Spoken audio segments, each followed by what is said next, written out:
Уходящая неделя выдалась теплой, в большей части термометр показывал плюсовые температуры. Таяние снега добавило работы коммунальным службам. Проверить работу исполняющий обязанности главы района решил лично. Начали с промышленной части города. Здесь, помимо стелы, из года в год появляется сезонная достопримечательность – лужа возле остановочного павильона. Жительница жаловалась, что у нас остановка постоянно залита водой.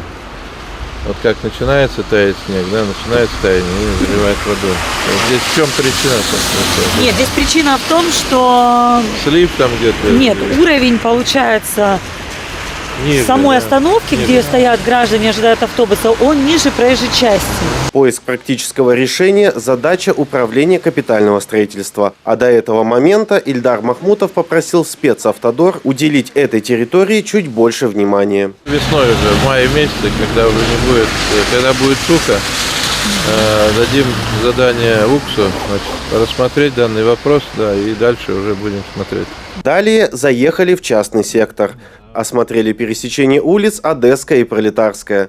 Здесь уборкой занимается техника спецавтодора. Ильдар Махмутов обращает внимание, что от жителей поступают жалобы. На таких улицах, колейность тает, замерзает, потом замораживается и выехать не могут. Но сейчас я смотрю так более-менее, но все равно нужно чистить. Так нет, контролируете? Конечно. Эти вот как раз у нас проблемный район, это частный сектор. Мы также про это все прекрасно знаем, и как только лишь мы видим, что уже есть возможность работать, мы сразу выходим, отрабатываем и устраняем все эти недостатки.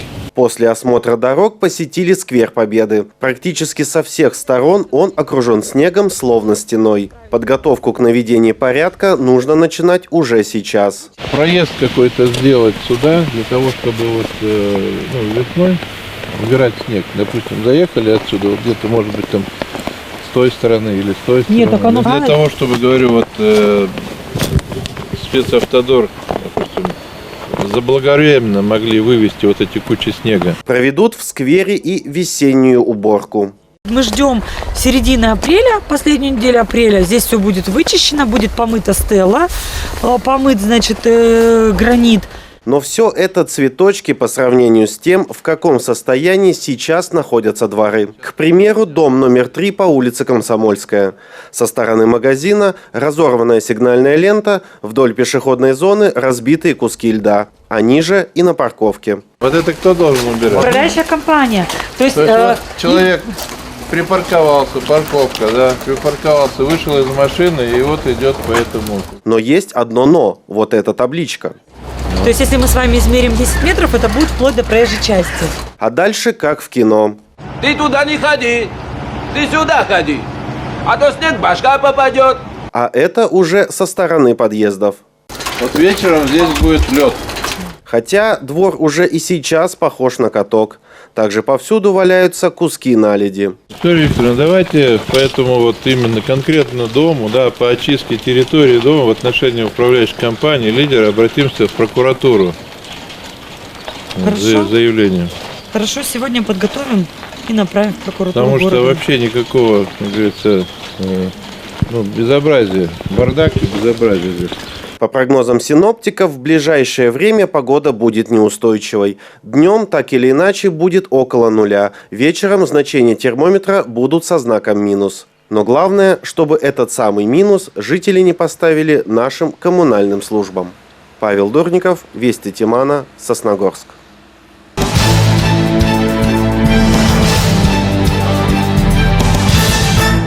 Восьмиклассники 2 сосногорских школ побывали на просмотре документальных фильмов в виртуальном кинозале. Вниманию школьников были представлены фильмы телеканала «Юрган», «Ты помнишь, Родина» и «Шаг в бессмертие». Посвящены они были погибшим героям СВО, кадровым военным. В 2017 году он маршировал на параде Победы в Москве.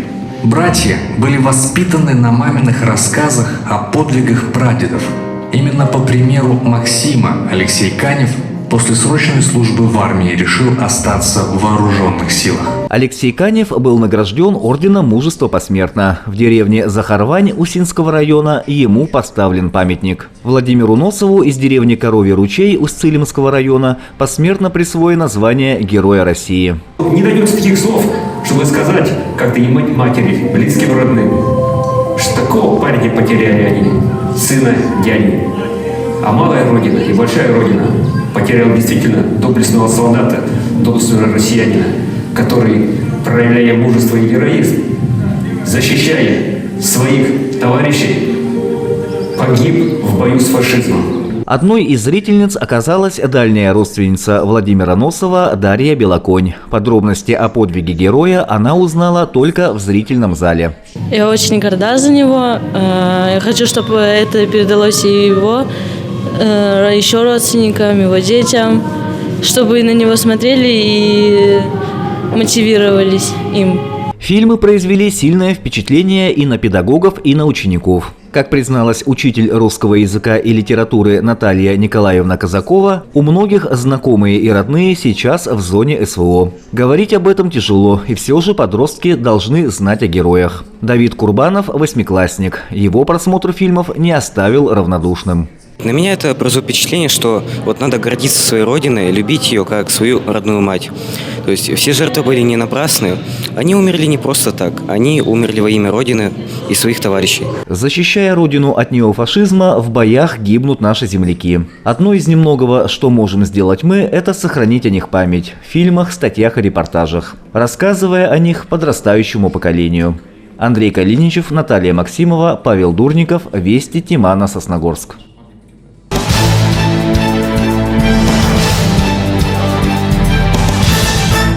В школе номер 5 состоялся муниципальный фестиваль «Родвушпас», что переводится с коми-языка как «родовой знак». Мероприятие проводится больше 10 лет. Его участники – школьники с 1 по 9 классы, со своими родными. Все они представители коми-народа. В этот раз фестиваль собрал 7 семей из Сосногорского района, а также из Ухты. В прошлом году мы посвящались, наш фестиваль семейный был посвящен к юбилею коми-письменности, к 650-летию. А в этом году мы вот 2 города, 2 района соединились вместе, как бы участвуем друг на друга, опытом перенимаемся.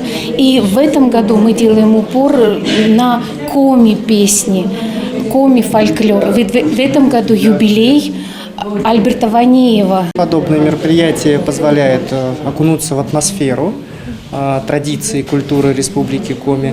И будет очень интересно послушать, как на коми-языке звучат те или иные слова, термины и какие-то определенные, может быть, традиции семейные посмотреть. Фестиваль проходит в 3 этапа. Сначала участники рассказывают о своих семьях. Ольга Ласточкина и ее внучка из поселка Керки рассказали о бабушке Анисье, которой уже нет с нами. Дедуль, спасибо, что не забываешь про бабушку любимую мою.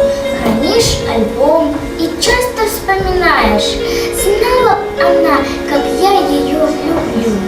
В некоторых семьях участников сохранились родовые знаки, которые служили подписью у древних коми и переходили от отца к младшему сыну. Из таких пассов родилась коми-письменность. Они легли в основу алфавита просветителя Стефана Пермского. Во-первых, это семейное мероприятие, то есть соединяет всю семью, и они показывают, каждая семья показывает свое творчество, свое умение, вспоминают свой родовой знак, вспоминают своих родных и близких. И здесь и творчество, здесь и находчивость. В общем, соединяется в этом мероприятии все основное. И оно очень интересно, и оно сближает друг друга. И, конечно же, детям это тоже очень интересно. На втором этапе участники демонстрируют свои кулинарные таланты. Семьи приготовили для фестиваля блины и выпечку по традиционным коми-рецептам, а также угостили жюри соленьями, рыбой, картошкой и киселем. Традицию печь шанди, как печь шанди, передала мне бабушка. Первое. Коржик делается всегда из ржаной муки, ручек пыжищ. Не добавляется туда дрожжи. И для того, чтобы само тесто было липким, добавляют, после того, как получается тесто размешиваешь, добавляют полстакана горячей именно воды. Финальным этапом был творческий. Участники пели, танцевали, читали стихи и показывали сценки. Все подошли к подготовке серьезно. Готовились мы очень ответственно. На выходных мы постоянно репетировали это все. Лично для меня это было очень ответственно, потому что я в первый раз выступаю на такой большой сцене. Наша семья истинно коми. Вот, например, папа у Савелия живет в Вижемском районе, коми сам по национальности, ловит рыбу, занимается охотой, рыболовством и так далее. Наша семья Терентьевых тоже коми. Приехали мы сюда из далекого Сысольского района. Мы повторяли нашу сценку, повторяли визитную карточку, доучивали непонятные слова, пекли шанги с морожкой. Мы подбирали наряды. И подбирали наряды. У меня мама из Ижевского района, и я владею коми-языком, и мои дети тоже.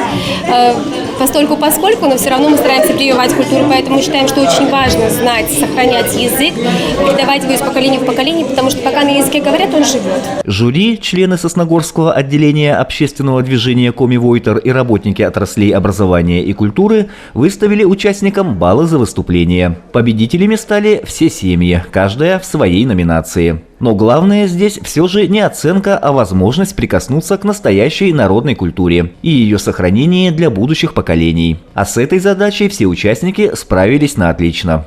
Андрей Калиничев, Полина Бастракова, Павел Дурников, Вести Тимана, Сосногорск.